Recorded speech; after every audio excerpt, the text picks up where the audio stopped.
사랑하는 성도 여러분, 오늘은 제가 이 요한복음 13장 이 1절과 5절을 아마 한 2, 3주를 거쳐서 이 본문으로 좀 더 깊게 다루도록 하겠습니다. 이 요한복음 13장은 새로운 요한복음의 전환점을 주는 하나의 큰 새로운 전환 터닝 포인트라 할까요? 전환점을 주는 중요한 시점에 다다랐습니다.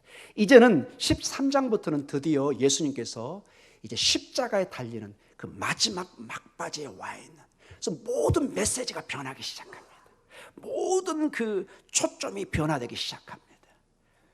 그러한 가운데 이 13장 오늘 1절의 이 말씀을 가지고 제가 집중적으로 좀 하나님이 오늘 발을 씻기신다는 전반적인 내용을 나오고 우리를 섬기시고 그 사랑의 모습이 나와 있는데, 마지막 유언처럼 주님께서 당신의 가야 될 때를 아시면서 이 말씀을 주고 있는 것이 매우 중요한 오늘 우리에게 다가오는 메시지 중에 하나입니다. 사랑하는 성도 여러분, 우리의 삶 속에서도 우리가 부모 입장에서 가장 중요한 것은 자녀를 사랑하는 그 부모의 마음입니다. 제가 한번 그 다큐를 한번 봤는데, 어떤 사람들이 제주도에 가서 이렇게 이제 고기들을 살피는데, 밀물소문에 물이 빠고 들어갈 때 그 바위섬에 물이 빠질 때 갇혀 있는 고기들이 있어요. 근데 어쩌면 그 물이 들어오는 그 순간까지 그 새끼 그 고기를 위해서 온 몸을 불사르면서 물이 들어올 때까지 그 새끼에게 생명을 공급하는, 수분을 공급하는, 본인은 거의 말라 죽어갈 직전이에요. 이 고기들에게도 자녀를 향한 그 하나님의 그 고기 아빠 엄마의 사랑이 눈물이 겨울 정도로 그게 다 찍혀 있는데 깜짝 놀랐습니다. 우리 인간의 우리 엄마 아빠의 사랑은 무엇으로 다 비교할 수 있겠습니까? 자녀를 위해서는 몸이 으스러져라 사랑하시고 헌신하는 그 부모의 사랑을 우리는 또한 생각해 봅니다. 오늘 그 사랑의 마음이 오늘 신앙의 영적인 사랑으로 우리 주님께서 죽기까지 우리를 사랑하시는 그 모습이 이제 모든 사건의 메시지의 새로운 전환을 주는 13장 1절에 딱 선포되고 시작되고 있습니다. 오늘 13장 1절을 저는 오늘 설교의 핵심으로 잡고 이 말씀을 나누기를 원합니다. 우리 13장 1절을 같이 한번 읽도록 하겠습니다. 6월들 전에 예수께서 자기가 세상을 떠나 아버지께로 돌아가실 때가 이른 줄 아시고 세상에 있는 자기 사람들을 사랑하시되 끝까지 사랑하시느니라. 아멘. 주님께서 아버지께로 갈 때가 다가온 것을 직감적으로 느낍니다. 아하, 나는 조금 후에 십자가에 달리고 있어요. 나는 이 제자들과 내 사랑하는 이 사람들과 이제는 하나님의 뜻 가운데 이제는 헤어져야 되는 그 순간이 옵니다. 그런데 주님은 자기 사람들을 사랑하시되 끝까지 사랑하는 강력한 사랑의 모습을 보여주고 있습니다. 요한복음 13장 1절은 그래서 믿는 성도들에게 주님의 사랑이 얼마나 소중하고 특별한가를 강조해 주고 있습니다. 늘 우리가 하나님의 사랑을 강조하지만 오늘 이 본문을 통해서 다시 한번 우리가 하나님의 특별한 사랑을 우리가 음미해보고 도전받고 은혜받는 시간이 되기를 간절히 축원합니다. 이 하나님의 사랑은 요한복음 전체에 쫙 깔려 있습니다. 그러나 더 중요한 것은 하나님 아버지께서 어떤 특별한 사람들을, 즉 제자들을, 교회들을, 여러분과 저를 특별히 더 사랑해서 그들을 예수 그리스도, 당신의 아들인 예수 그리스도에게 이렇게 구별되도록 허락해 주셨다는 것입니다. 생명의 자리로, 소망의 자리로, 부활의 자리로 특별한 사람들을 선택해서 그들에게 이 구원의 길을 열어주시고 예수님의 소유가 한 것을 보여주고 있습니다. 물론 요한복음에는 하나님이 창조한 온 세상을 사랑하신다, 이 말이 강조되어 있습니다. 그 유명한 말씀이 요한복음 3장 16절입니다. 하나님이 세상을 사랑하십니다. 우리 같이 한번 읽어볼까요? 하나님이 세상을 이처럼 사랑하사 독생자를 주셨으니 이는 그를 믿는 자마다 멸망하지 않고 영생을 얻게 하려 하심이라. 아멘. 하나님이 세상을 이처럼 사랑해서 당신의 아들까지 보내기까지 사랑하십니다. 그래서 그를 믿는 자는 영원한 생명을 주시겠다, 멸망치 않게 하겠다는 분명한 뜻을 밝힙니다. 그런데 여러분, 중요한 것이 하나님의 사랑이, 큰 사랑이 세상에 펼쳐지고 있지만은 또한 동시에 요한복음 오늘 13장 1절에서 우리에게 보여주는 것은 하나님의 사랑이 차이가 있다고 말씀하십니다. 세상을 향한 하나님의 사랑이 있는과 동시에 자기 사람을 향한, 자기 제자를 향한, 교회를 향한, 여러분과 저를 향한 특별한 사랑이 있는 것을, 사랑에 차이가 있다, 이건 제가 얘기하면 큰일 날 얘기죠. 그러나 오늘 성경은 분명히 말씀하십니다. 마치 제가 이 본문을 묵상하다 이렇게 하면 여러분이 쉽게 이해할 수 있을 것 같아요. 여러분, 우리 자녀들을 다 사랑하죠? 우리 남의 자녀들 다 축복해주고 사랑합니다. 웬만하면 다 축복하고 우리 대한민국의 우리 모든 자녀들을 우리가 축복하죠. 그러나 그 축복 속에 여러분의 친자식, 아들, 딸의 축복하고는 차이가 있어요, 없어요? 어떻게 대답을 이렇게 빨리 하세요? 답이 명확하죠, 여러분. 사랑의 단어를 쓰지만은 여러분의 아들, 딸에게 향한 사랑이란 단어와 보편적인 일반적인 우리 학생들에게 쓰는 사랑의 단어는 같은 사랑의 단어지만은 그 질과 깊이에 있어서는 많이 차이가 납니다. 여러분, 여기 양아초등학교 저도 가끔 지나가는데 애들이 한 3시쯤인가 쫙 나와요, 여러분. 여러분의 손주들 막 수많은 학생이 내려오는데 할머니, 할아버지는, 엄마, 아빠는 딱 누구만 보여요? 어떻게 그렇게 잘하세요? 딱 내 손주, 손녀가 보입니다. 할머니, 막 소리가 막 여기저기 들려요. 할머니, 할아버지 딱 내 손녀, 손주, 손자가 하는 소리는 딱 나에게 꽂혀요. 저놈이 저기 있구나. 얼마나 고생했네. 할머니, 할아버지 손잡고 집에 가자. 엄마, 아빠 손잡고 집에 가자. 마치 이것처럼 하나님이 모두를 사랑하시지만은 특별히 자기의 사람들, 여기서는 하나님의 제자들을 말하겠죠. 12제자들을. 그리고 12제자들은 온 교회의 성도를 의미하겠죠. 그 사랑은 차이가 있는 것을 보게 됩니다. 그래서 오늘 저는 이 짧은 시간에 예수 그리스도의 구원하시는 그 사랑에 미치는 자기 사람들, 여러분과 저에 대해서 조금 더 살펴보기를 원합니다. 어떻게 우리 믿는 성도들은 예수님의 자기 사람들이 되었는가? 이런 질문을 해볼 수가 있죠. 왜 우리는 예수님의 사랑의 대상이 되었는가? 여러분, 때로는 궁금하지 않으십니까? 내가 무엇인데 하나님이 나를 이토록 사랑하실까? 성경 본문을 보면은 몇 가지로 하나님께서 우리를 사랑하신 이유를, 예수님이 끝까지 우리를 사랑한 그 이유가 몇 가지로 나옵니다. 먼저 이러한 질문의 대답에 예수님께서 우리 믿는 성도들을 선택하셨다는 것입니다. 따라해 볼까요? 예수님께서 우리 믿는 성도들을 선택하셨다.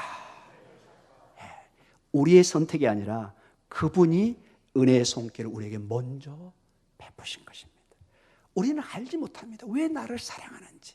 나는 알지 못하지만 주님의 사랑이 어느 날 내 심령에, 내 영혼에 미치고 있는 것을 느낍니다. 요한복음 15장 16절에 이렇게 놀라운 선을 하고 있습니다. 앞으로 우리가 볼 말씀이지만 미리 좀 보겠습니다. 요한복음 15장 16절입니다. 같이 읽습니다.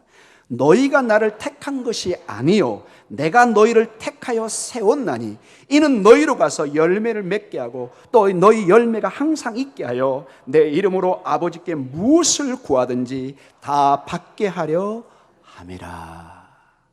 분명히 나와 있습니다. 너희가 나를 선택한 것이 아니라 내가 너를 선택해서 많은 열매를 맺게 했다. 주님은 우리를 주님의 그 일방적인 은혜의 사랑으로 우리를 구원하시고 구속하여서 소유로 삼으시고 십자가의 보혈을 통해서 그 보혈의 피로 우리의 죄를 사해 주시고 구속하시는 것을 보게 됩니다. 그래서 이 놀라운 진리를 깨달은 사도 바울이 계시 가운데 이렇게 고린도전서에 말씀하고 계십니다. 고린도전서 6장 19절과 20절에 이 말씀이 있습니다. 같이 한번 읽어보겠습니다. 너희 몸은 너희가 하나님께로 받은 바 너희 가운데 계신 성령의 전인 줄 알지 못하느냐? 너희는 너희 자신의 것이 아니라 값으로 산 것이 되었은지 그런즉 너희 몸으로 하나님께 영광을 돌리라. 아멘.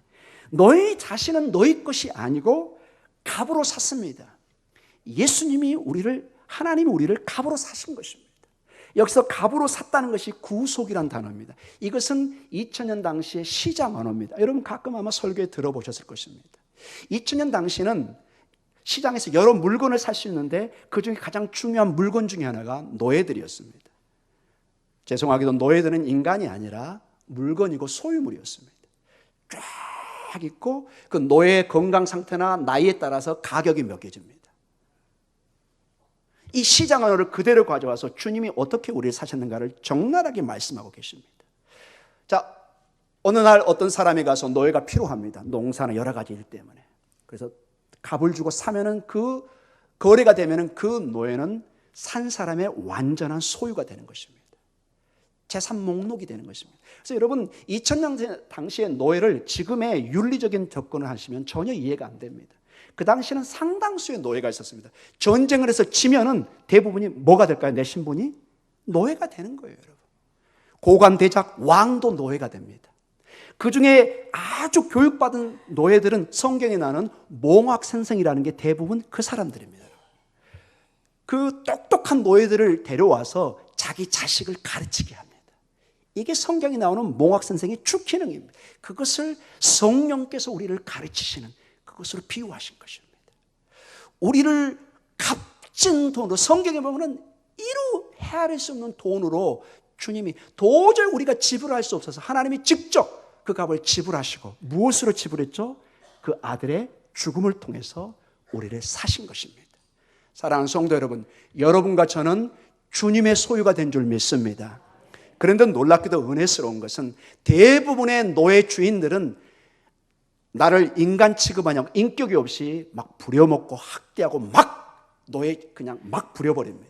그러나 우리 예수님은 우리를 노예 가운데 사셔가지고 또 다른 하나님의 노예가 되게 하지만 그 노예는 자유함의 노예입니다. 생명을 얻는, 구원을 얻는, 이제는 너는 자유다 진리를 알지니 진리가 너희를 자유케 하리라. 그 놀라운 하나님의 은혜. 그러나 여전히 우리는 주님의 은혜의 사슬에 묶여 있습니다. 근데 그 사슬은 우리를 살리는 사슬입니다.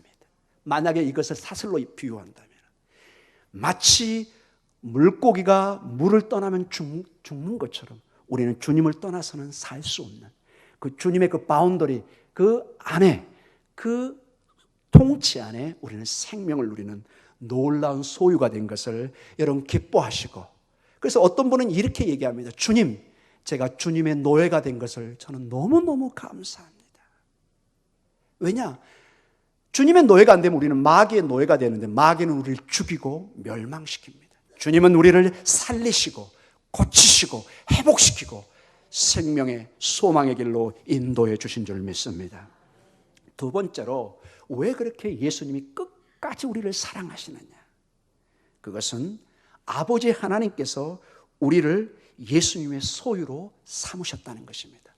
두 번째 한번 고백해 볼까요? 아버지 하나님께서 믿는 성도들을 예수님의 소유가 되게 하셨다. 아버지 하나님의 크신 계획 가운데 우리를 사셔서 예수님에게 붙여주신 것입니다. 여러분, 요한복음 6장 37절에 주님이 직접 그 아들이신 예수님이 이렇게 고백합니다. 같이 한번 읽어볼까요? 아버지께서 내게 주시는 자는 다 내게로 올 것이요 내게 오는 자는 내가 결코 내쫓지 아니하리라. 아멘. 예수님께서 말씀을 전하시는데 아버지께서 누구를 우리에게 주시는 거죠? 너희들을, 하나님의 제자들을, 하나님의 백성들을 내게 주시는, 여기서 나라는, 내는 누구죠? 예수님이십니다. 그래서 그 주님의 소유된 그 사람은 주님이 절대로 뺏기지 않겠다. 주님은 강력한 힘을 가지고 있기 때문에 주님의 손에서는 그 누구도 우리를 다시 뺏어가서 세상의 노예로 팔 수 없는 것입니다. 우리는 온전히 주님의 손에 잡힌 바 된 하나님의 자녀가 되는 것을 여러분 기뻐하시기 바랍니다. 이것을 좀 어려운 얘기로 성경에서는 예정하셨다, 만세전에 우리를 택하셔서 우리가 알지 못하는 가운데 만세전에 여기에 엄마의 자궁에 태가 생기기 전에 이미 우리를 택하셔서 생명 있게 하고 하나님 인도하시는 우리가 도저히 알 수 없는 믿음의 신비의 여정을 말씀해 줍니다. 에베소서에 보면은 이러한 하나님의 아버지의 선택, 이걸 좀 어려운 말로 예정이라는 그런 단어가 직접 나옵니다. 이 에베소서 1장 3절과 6절에 하나님 아버지의 놀라운 사랑이, 선택의 사랑이 나옵니다. 같이 한번 읽어보겠습니다. 찬송하리로다. 하나님 곧 우리 주 예수 그리스도의 아버지께서 그리스도 안에서 하늘에 속한 모든 신령한 복을 우리에게 주시되 곧 창세 전에 그리스도 안에서 우리를 택하사 우리로 사랑 안에서 그 앞에 거룩하고 흠이 없게 하시려고 그 기쁘신 뜻대로 우리를 예정하사 예수 그리스도로 말미암아 자기의 아들들이 되게 하셨으니 이는 그가 사랑하시는 자 안에서 우리에게 거저 주시는 바 그의 은혜의 영광을 찬송하게 하려는 것이라. 아멘. 놀라운 에베소의 신앙의 진리가 나옵니다. 창세전에, 즉 만세전에 하나님께서 우리를 선택할 것을 계획하시고 기쁘신 뜻 가운데 우리를 예정하셔서 자기의 아들들이 되게 하셨습니다. 하나님의 자녀가 되게 하셨습니다. 아들, 딸이 되게 하셨습니다. 그 목적이 뭐냐? 그 은혜의 영광을 찬송하게 하는 것입니다. 여러분과 제가 하나님의 선택을 받은 그 예정된 그 주 목적이 뭐라고요? 하나님 아버지를 찬송하며 그분의 영광을 돌리는 것입니다. 이사야 43장 21절쯤에 가보면은 하나님이 이스라엘 백성을 선택한 이유가 나옵니다. 이 백성이 나를 찬송하게 하려 함이니라. 이 백성이 나를 찬양하게 하려 함이니라. 우리의 그래서 가장 귀한, 가장 중요한 우리 인생의 목적이 뭐냐? 하나님 아버지를 기뻐하고 즐거워하는 것입니다. 그분을 찬양하는 것입니다. 이게 우리 장로교의 가장 중요한 웨스트민스터 신앙 고백에서 제 1번이 그렇게 나와 있습니다. 우리 인생의 목적이 무엇이뇨? 하나님 아버지를 기뻐하는 것입니다. 그분을 찬양하고 영광 돌리는 것입니다. 여러분의 삶에 온전히 여러분의 구원을 하나님의 찬양으로, 하나님의 경배로, 하나님의 예배로, 하나님의 영광으로 드러나는 귀한 복된 삶이 되기를 간절히 축원합니다.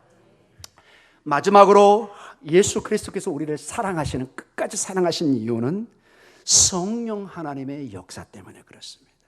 이 모든 구원의 사건을 성령 하나님이 우리의 가슴에, 우리 영혼의 문을 열어서 이것을 깨닫게 하고 고백하게 합니다. 삼위일체 하나님이 그래서 동시에 이 선택의, 이 놀라운 예수 그리스도의 이 소유됨, 자녀된, 제자된 이 모습을 찬양하고 있는 것입니다. 여러분, 요한복음 3장 5절에는 니고데모와의 대화에서 성령의 이 중요한 역사를 말씀하십니다. 같이 한번 읽어볼까요? 예수께서 대답하시되 진실로 진실로 내게 이르노니 사람이 물과 성령으로 나지 아니하면 하나님의 나라에 들어갈 수 없느니라. 아멘. 거듭난다, born again, 거듭남입니다. 거듭남이란 핵심이 뭐냐? 하나님 나라에 들어가는 조건인데 하나님 나라는 예수 그리스도를 의미합니다. 예수 그리스도를 믿는 것이 우리가 거듭남의 징표입니다. 거듭났다. 무엇으로 거듭나죠? 예수 그리스도를 믿음으로 새로운 생명을, 새로운 창조를, 새로운 희망을 향해서 가는 완전히 다른, 멸망으로 가던 사람이 돌아서는 회개, 주님 앞에 돌아선 것이 회개라고 얘기합니다. 이게 거듭남이라는 것입니다. 근데 그 일을 누가 하신다고요? 성령이 아니시고는, 물과 성령으로 나지 않으면 누구도 하나님의 나라에 들어갈 수가 없다. 누구도 예수 그리스도 앞에 나갈 수가 없다는 것입니다. 성령님을 통해서 우리는 예수님의 소유가 되고 예수님의 사랑의 대상이 된 줄 믿습니다. 고린도전서 12장 3절에는 사도 바울이 고린도 교회에 하나님의 계시 가운데 이 놀라운 진리를 이렇게 선포하고 있습니다. 우리 같이 한번 읽어볼까요? 그러므로 내가 너희에게 알리노니 하나님의 영으로 말하는 자는 누구든지 예수를 저주할 자를 하지 아니하고 또 성령으로 아니하고는 누구든지 예수를 주시라 할 수 없느니라. 아멘. 여러분이 거짓말하지 않는 이상 여러분의 심장에 예수님이 주님, 나의 구세주, 이 고백, 이 모든 신앙의 고백의 배후의 원인자는 누구라고요? 성령께서 여러분의 마음을 두드릴 것입니다. 여러분, 우리는 거의 수천 년의 유교적인, 불교적인, 그리고 민속 종교 속에 우리는 자라온 사람입니다. 예수의 예자도 모르는 사람입니다.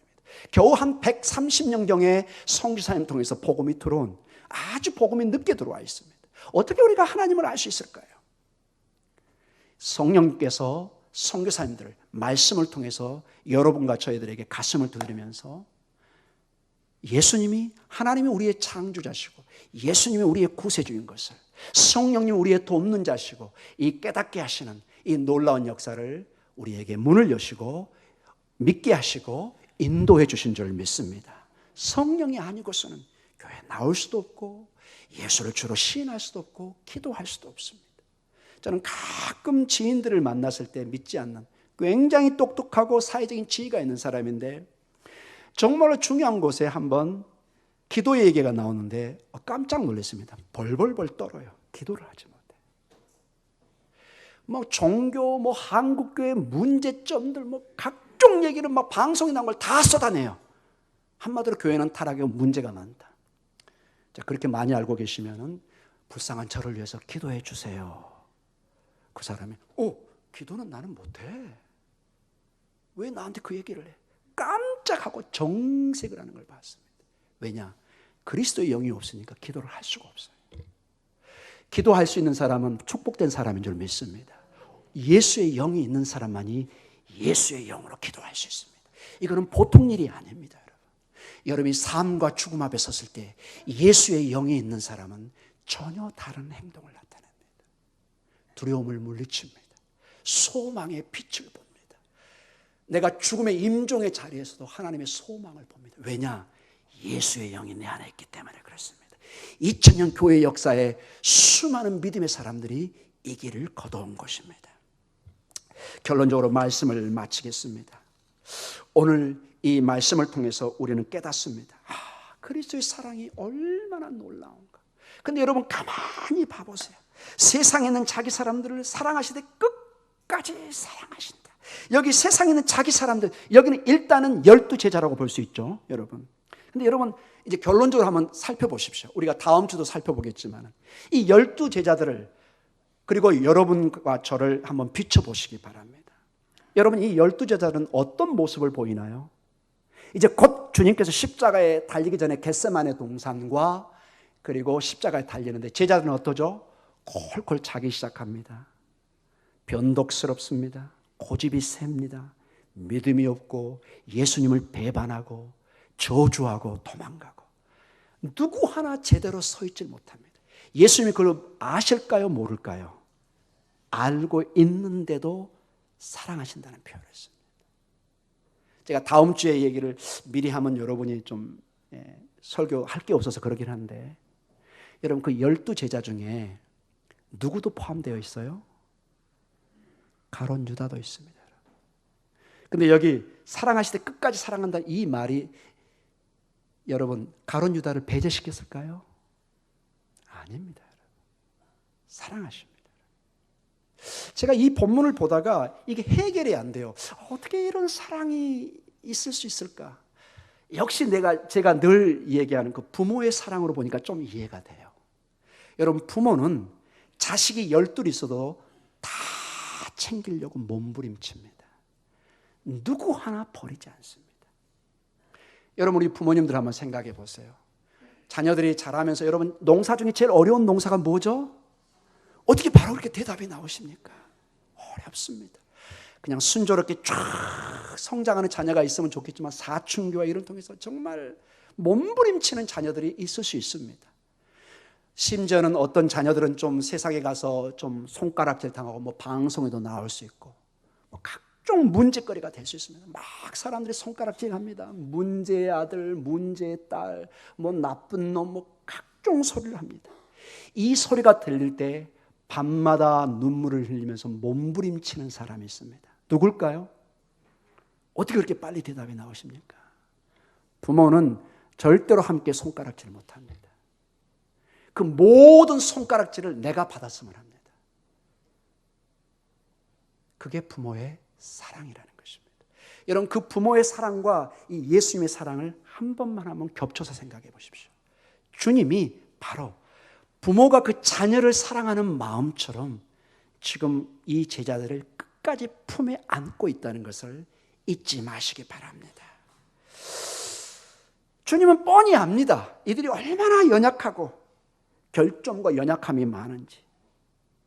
금방 그들은 배신하고 도망할 것을 몇 시간 오면 금방 알게 돼요. 심지어 베드로까지도 예수님을 부인하는 것이 아니라 단순히 부인 차원에서 어떻게 부인하죠? 저주하면서 부인합니다. 그 믿었던 베드로까지. 그럼에도 불구하고 주님의 사랑은 멈추지 않습니다. 그래서 여러분 우리에게 놀라운 메시지를 줍니다. 때로는 우리가 실패하고 때로는 우리가 넘어지고 우리가 실망을 줄 수 있고 너무나 부족한 모습을 보이지만 이러한 주님의 사랑을 볼 때 우리는 마지막 희망을 갖게 됩니다. 내가 다시 주님 앞에 가면은 주님이 나에게 마음의 문을 열어주시겠구나. 그 탕자의 비유의 그 아버지의 마음은 여러분 유산을 가지고 갔던 그 아들, 여러분 이미 그 설교 중에서 아마 그 핵심을 많이 들어보셨겠습니다. 아버지가 살아있을 때 유대사에서 유산을 달라는 것은 한마디로 무엇을 요구하는 거죠, 여러분? 아버지 죽으세요 이 뜻입니다. 유산은 아버지가 돌아가기 직전에 받는 것입니다. 쌩쌩하게 살아있을 때 맨정신에 와서 유산 주세요. 이 얘기는 뭐라고요? 아버지 이제 그만 사시고 죽으세요. 재산 주세요. 불효막심한 호로 자식입니다. 사실은. 근데 그 둘째 아버지는 뭐예요? 기꺼이 다 주잖아요. 그리고 줄 뿐만 아니라 뭐예요, 여러분? 날마다 문 밖에 뭐예요? 둘째 아들이 언제나 돌아오나 기다리고 있잖아요.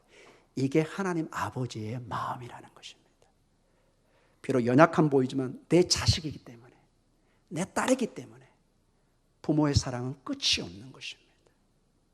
사랑하는 성도님, 그 아버지 하나님의 사랑을 보시기 바랍니다. 그 사랑으로 여러분이 그 사랑을 받았기 때문에 여러분 동시에 그래서 우리 교우들을 품으셔야 돼요. 여러분. 사랑하지 않는 것은 죄입니다. 여러분. 내가 하나님의 사랑을 까먹는 배은망덕한 일이 됩니다. 사랑을 받은 만큼 여러분 베푸시기 바랍니다. 여기에는 어떤 조건도 없습니다. 주님은 어떤 조건도 우리에게 제시하지 않으셨습니다. 무조건 우리를 사랑하셨습니다. 너 성형수술 안 하면 너 사랑하지 않을까? 너 밉지? 너 여기 뭐 코 흘리기지? 이런 말 들어보신 적 있으세요? 있는 그대로 우리를 사랑하시는 하나님을 찬양합니다. 내 모습 이대로 때로는 병들고 때로는 연로해지고 때로는 추한 모습이 있지만 그대로를 사랑하는 주님, 그 주님의 소망 가운데 오늘 다시 한번 주의 음성이 들려지는 은혜가 있기를 간절히 축원합니다. 13장 1절 하반부 세상에 있는 자기, 여기부터 한번 읽어보겠습니다. 세상에 있는 자기 사람들을 사랑하시되 끝까지 사랑하시느니라. 다시 한번 읽습니다. 세상에 있는 자기 사람들을 사랑하시되 끝까지 사랑하시니라. 아멘. 이게 우리 기독교 주님의 사랑입니다. 사랑은 하다가 포기하는 것이 아니라 끝까지 사랑하는 것입니다.